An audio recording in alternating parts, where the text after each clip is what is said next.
A'udzu billahi minasyaitonir rajim. Bismillahirrahmanirrahim.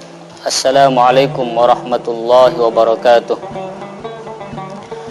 Alhamdulillahirabbil alamin wal 'aqibatu lil muttaqin wa la 'udwana illa 'alal zalimin.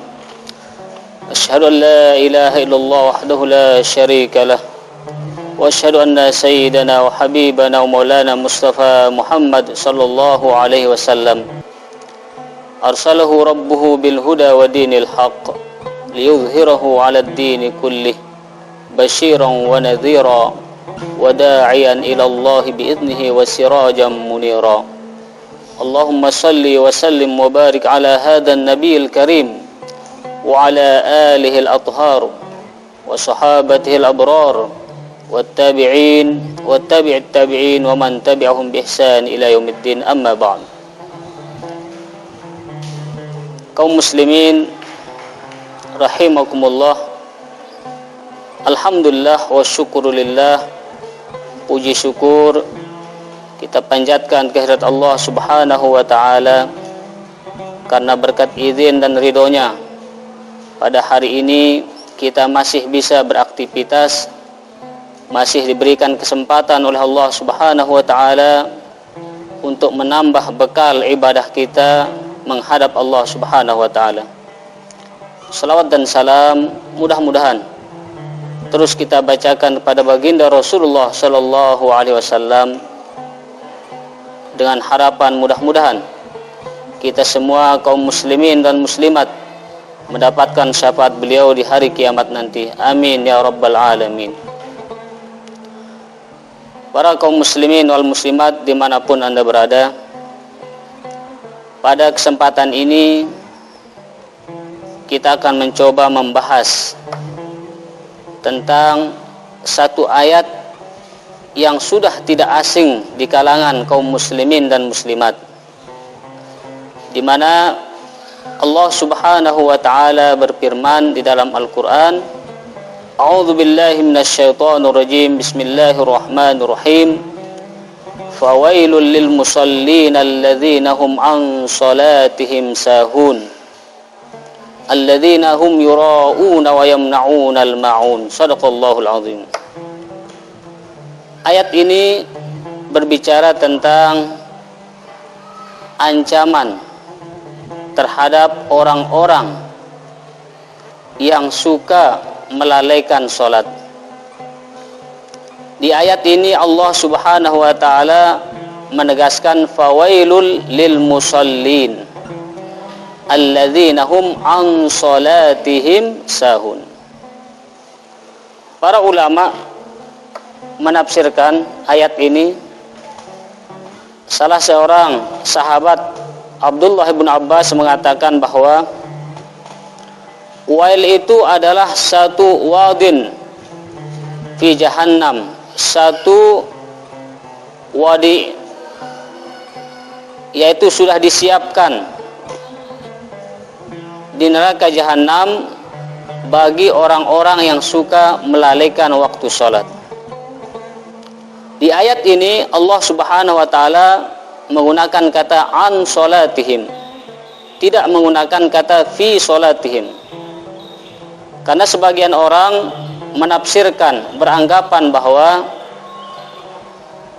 an sholatihim ditafsirkan tidak ada artinya sholat tanpa kehusyuan. Padahal ayat ini tegas mengatakan an, bukan fi sholatihim, artinya di luar sholat, bukan di dalam sholat.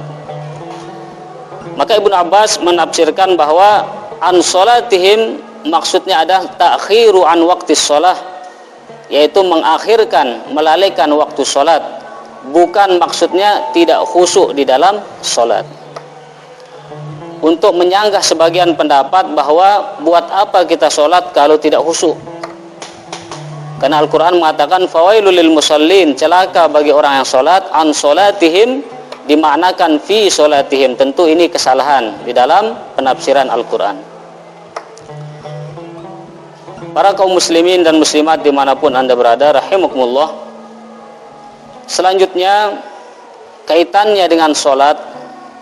Orang yang suka meninggalkan sholat ditegaskan diancam oleh baginda Rasulullah sallallahu alaihi wasallam di dalam satu hadis.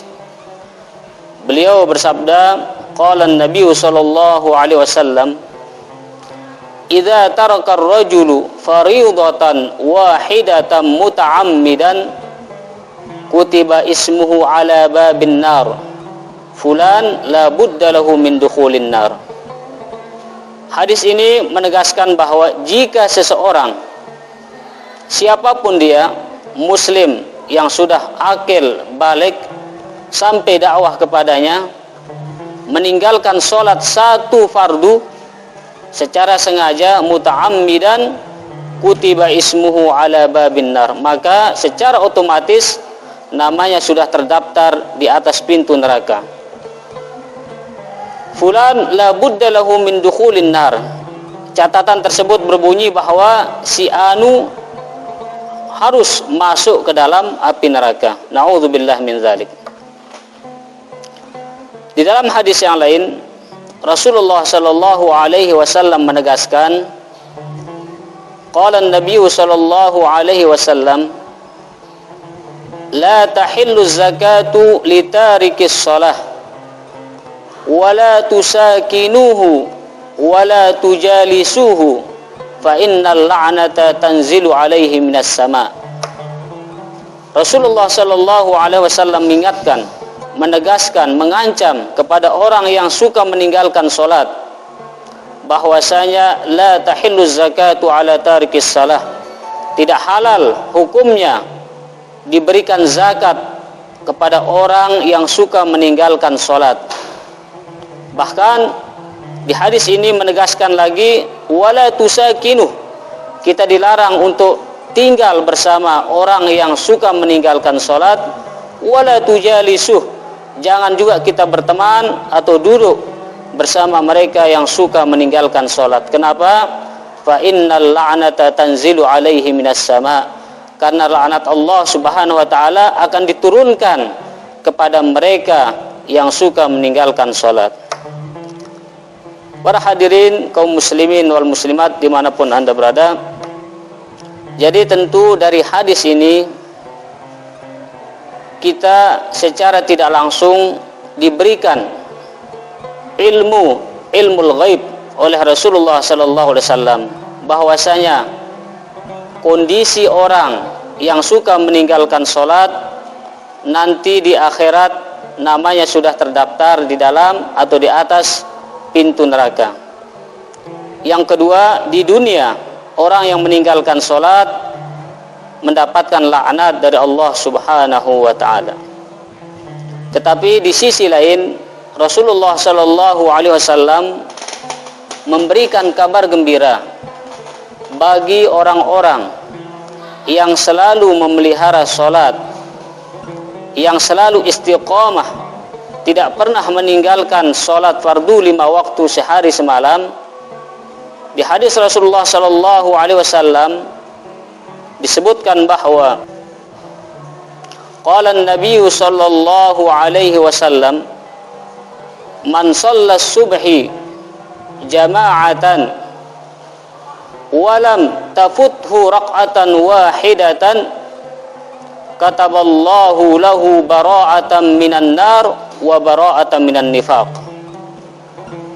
Arti hadis ini bahwa siapa yang memelihara salat subuh secara berjamaah, tidak pernah ketinggalan satu rakaat pun, arba'ina yauman, selama 40 hari, maka kataballahu lahu bara'atan minan nar wa bara'atan minan nifaq.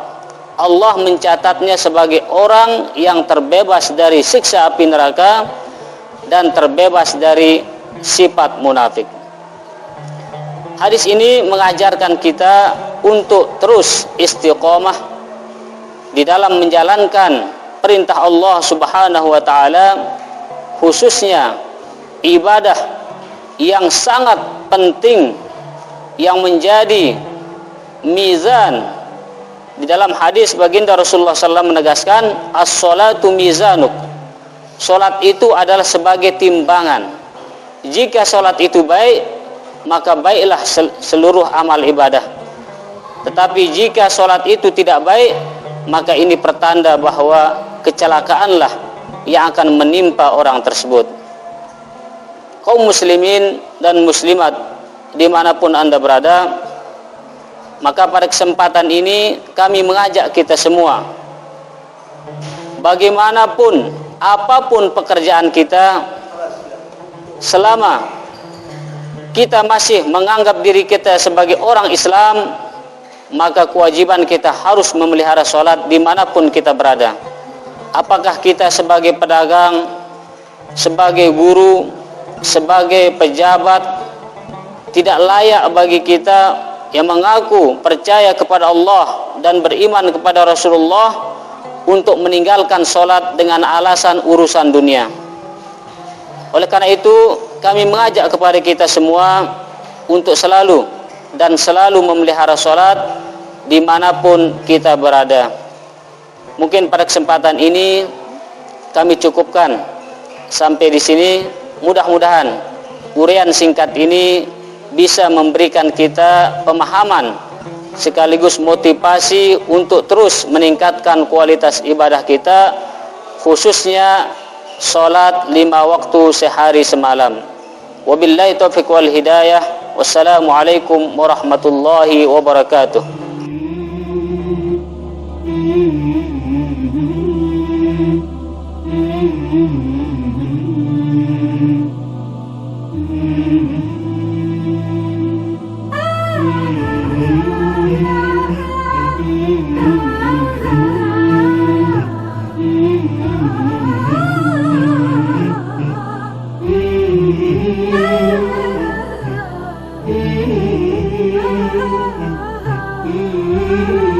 شفيع الخلائق خير